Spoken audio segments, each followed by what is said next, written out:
No vídeo de hoje vamos falar dos discos mais ouvidos aqui em 2023 no formato vinil. Vem comigo depois da vinheta.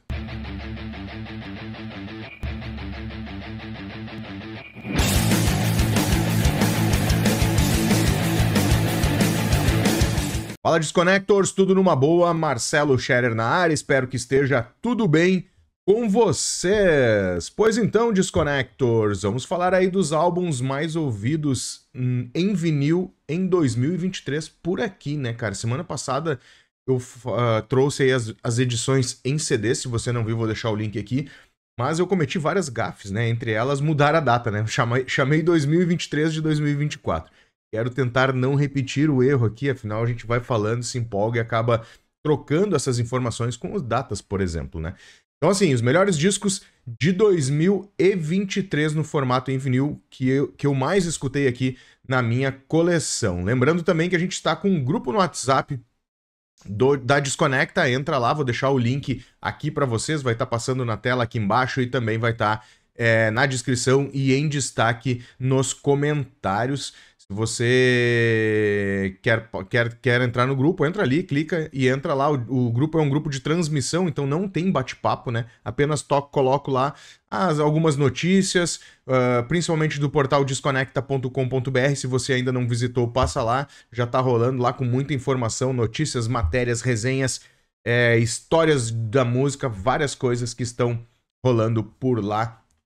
Então, entra lá, desconecta.com.br. E no grupo também, eu tenho alguns discos aqui na coleção que eu estou vendendo, né? Então, eu também coloco esses discos por lá. Bom, chega de enrolação e vamos bater este papo aí sobre os 10 discos que eu mais ouvi em formato vinil, né? Que eu mais ouvi durante o ano de 2023. Então aqui tem compras que eu fiz durante o ano de 2023, mas tem aquisições que eu fiz também dos anos anteriores, então são os discos que eu mais ouvi por aqui.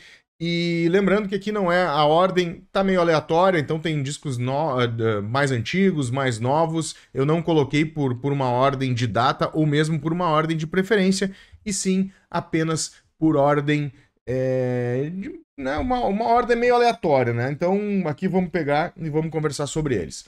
Primeiro disco aí que eu tenho entre os mais ouvidos é a Patti Smith com Horses, primeiro disco da cantora americana, né, cara? Fiz um especial aí sobre mulheres, vou deixar o vídeo aqui pra vocês verem. Então tá a PJ Harvey também, tá a Cat Power e a Patti Smith, e esse disco aqui realmente eu ouvi muito em 2023 aí. Horses é o primeiro disco da cantora, talvez o mais celebrado, né, em termos de importância. Eu gosto bastante do segundo álbum também, aliás, esse início de carreira da Patti Smith é muito legal. Toda a obra dela é bacana, né? Mas talvez os mais emblemáticos sejam esse início de carreira dela. Ela que é conhecida aí como a poetisa punk, né?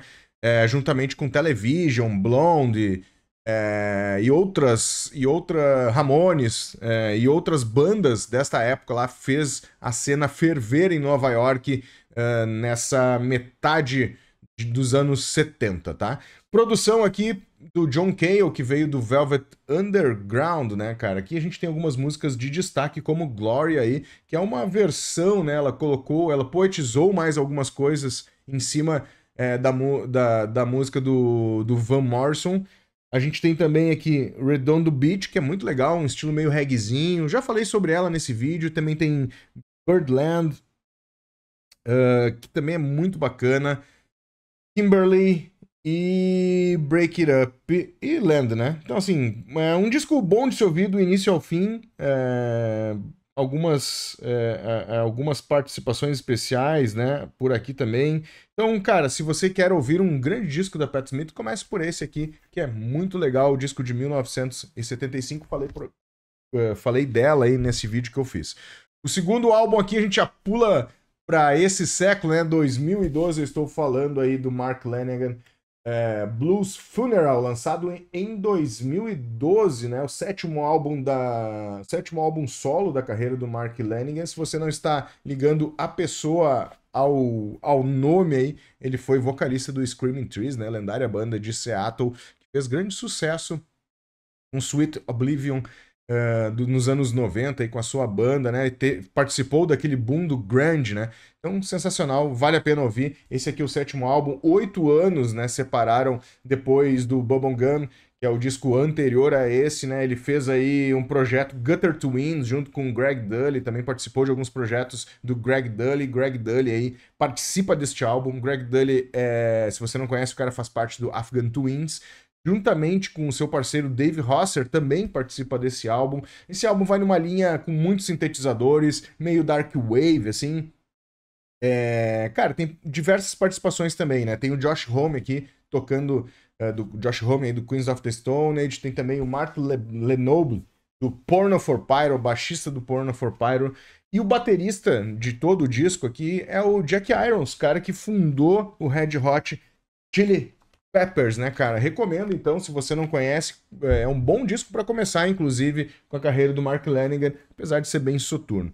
Depois a gente passa para 1985, o 6º álbum da banda, The Cure, The Head on the Door, né, cara? Clássico, clássico, clássico. Apesar das músicas mais conhecidas, né, do público em geral ser In Between Days, que tá aqui, e Close to Me, que viraram singles desse álbum, a gente tem outras músicas legais que eu gosto muito desse álbum aqui, que é o Kyoto Song, The Bloody, A Night Like This, Skrill, enfim, cara, aqueles álbuns realmente clássicos, né, que a gente ouve do início ao fim, incansavelmente. Ele tocou muito aqui. Não foi um álbum que eu adquiri ele em 2023, eu acho que eu comprei ele em 2021, mas é um álbum que eu retomei ele aí e ouvi muito, porque eu gosto muito do The Cure. The Cure é uma banda sensacional, fora da curva, inclusive até ele está no toca-disco, o vinil não está aqui dentro, ele está lá no toca-disco porque eu ando ouvindo bastante ele, né, e ouvi bastante ele durante esse ano de 2023. Seguindo na sequência, outro clássico, né, cara, Joy Division, No Pressure, lançado em 1979, banda aí da cena de Manchester, banda que daqui, né, infelizmente, após o suicídio de Ian Curtis, surgiu o Blue Monday, me fugiu agora totalmente, né? A New Order, cara, pô, desculpa aí. Então, banda que saiu aqui, daqui saiu New Order, né? Fundado New Order por Stephen Morris, Bernard Sumner e também Peter Hook, né? Produção aqui deste disco do No Pressure, né? A banda ela flertava com um clima mais punk, que era o que rolava na Inglaterra nesta época ali, né? O apogeu do punk foi em 1977 ali, né, na Inglaterra. Inclusive tem um vídeo no Desconecta Plus que eu falo sobre esse início do post-punk, né, como surgiu o post-punk, e dou uma pincelada boa aí também no punk. Vou deixar o link aqui para vocês, se vocês quiserem saber mais como surgiu o post-punk, inclusive é o nome do vídeo, né, então se vocês têm interesse. E aqui o seguinte, cara, nesse disco eles flertavam bastante com punk, até que teve a produção do Martin Hannett, fazia parte aí da gravadora Factor Records do Tony Wilson, né? Ele que sugeriu colocar outros elementos ali, né? Experimentais, sintetizadores. A banda ficou meio contra, mas Ian Curtis deu não uma forçada, né? Mas fez com que a ideia do produtor Martin Hannett fosse pra frente, e é o que a gente ouve aqui, né, cara? Várias músicas, clássicos absolutos do post-punk, né? Uma banda que materializa muito gênero, como que a gente tem Disorder, né?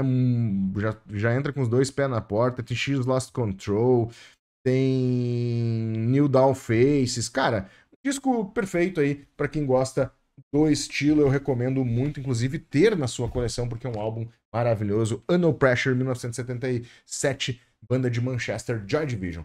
E aqui a gente tem o Raconteurs, o último álbum da banda. Um álbum depois do hiato de 11 anos, né? Pra quem não tá ligando aí, Jack White é o líder da banda, né? Isso mesmo, Jack White do The White Stripes. Esse aqui é um álbum muito legal. Eles têm essa mistura aí de rock garageiro aí com o início do The Who, do Small Faces. Então pega muito esse clima, obviamente com uma roupagem mais anos 2000, né? Pra mim, um dos melhores álbuns do Raconteurs e uma das melhores coisas que o Jack White fez após ter saído no White Stripes. O nome do álbum é Help Us Stranger, lançado, como eu falei, em 2019. Essa mãozinha aqui, né? O semáforo, ou como a gente diz aqui no sul, sinaleira, né?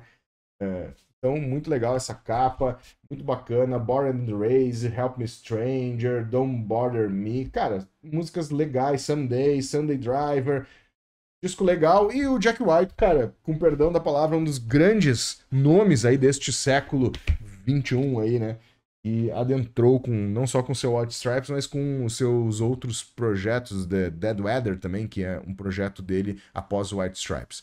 Outro clássico, voltamos a 1977, voltamos a falar um pouco da cena punk agora americana.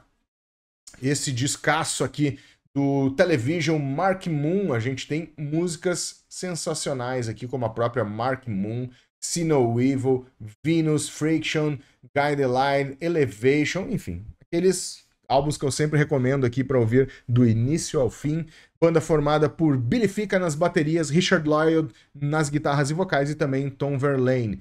Vale lembrar que no baixo, cara, quem começou esta banda juntamente aí com os caras foi o Richard Hell, que depois também estourou nessa cena de Nova York com Richard Hell and the Voidoids. Incrível, vale muito a pena, e quem tocou baixo neste disco aqui não foi o Richard Hell, né? Foi o Fred Smith, que foi substituído por ele na banda. Descasso 1977, Television, Mark Moon.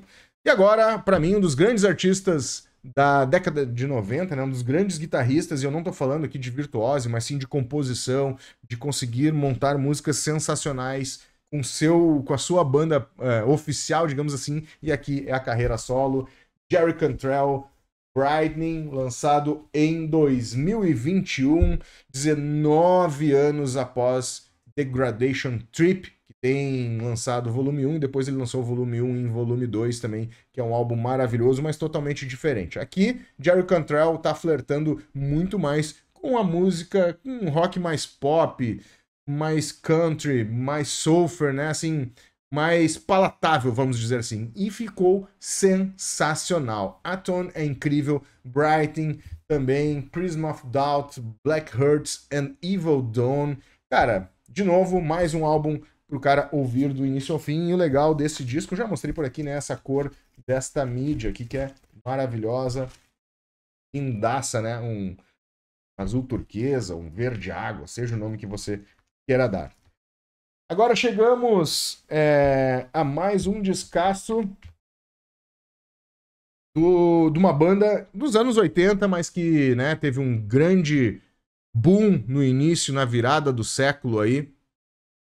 Eu estou falando do Flaming Lips, né? Esse disco aqui, cara, eu consegui de barbada um ao vivo, o primeiro ao vivo oficial da banda, lançado em 2019, mas ele foi gravado em 2016, né? Aqui, cara, é o álbum na íntegra, um dos álbuns que catapultou a banda para o sucesso internacional, né? O The Soft Bulletin, muito legal. Aqui é tocado num anfiteatro lá nos Estados Unidos, em Colorado, apresentando aí a Orquestra Sinfônica do Colorado. Então, a banda que nesta época, a partir daqui, com Yosh Me Robot e também o terceiro essa trinca aí, mergulhou em orquestrações e fez com que ela se tornasse uma das grandes bandas norte-americanas, né? Infelizmente, por aqui a gente ouve pouco falar, mas eles fizeram, assim, um grande sucesso nos Estados Unidos, são uma banda considerada grande aí, né? Óbvio, não uma mega banda, mas uma banda grande. E aqui, cara, tá demais, cara. Os arranjos feitos